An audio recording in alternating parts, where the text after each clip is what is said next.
डम डम डम डिक्का डिक्का डम डम डम डिक्का डिक्का। তুমি নিজেরই বউকে হাতুড়ি দিয়ে পিটিয়ে মারার অভিযোগে অভিযুক্ত। বদমাশ! তুমি তোমার শাশুড়িকেও হাতুড়ি দিয়ে পিটিয়ে মেরেছো। বদমাশ! আমি আপনার রাগের কারণ বুঝতে পারছি, কিন্তু এটা কোর্টরুম।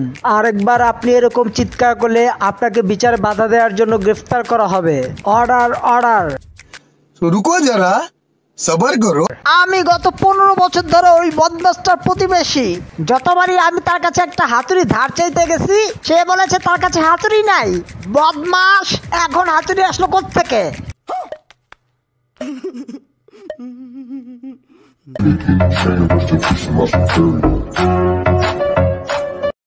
তুমি দিনে দুপুরে এই লোকের টাকা ছিনতাই করেছো?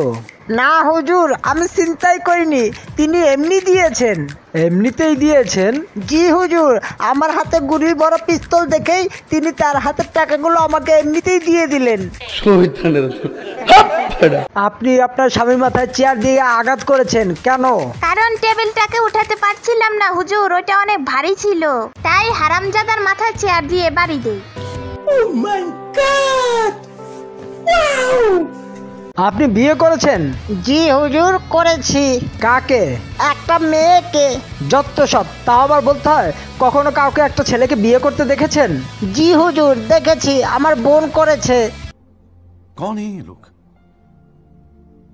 कहां से आते हैं? আপনি আপনার স্বামীকে তালাক দিতে চাচ্ছেন? জি হুজুর, হারামি বাচ্চা আমার জীবনটাকে তেজপাতা কইরা দিছে। আপনি ওনার সাথে সংসার করতে না চাইলে আপনার যেই তিনটা বাচ্চা আছে তাদের কিভাবে ভাগ করবেন? ঠিক আছে জজ সাহেব, আমরা আগামী বছর তালাক নিতে আসব। কেন? এই 1 বছরে আরেকটা বাচ্চা জন্ম দিব। সুটিয়ে লাল করে দেবো, নোংরামি বার করে দেবো।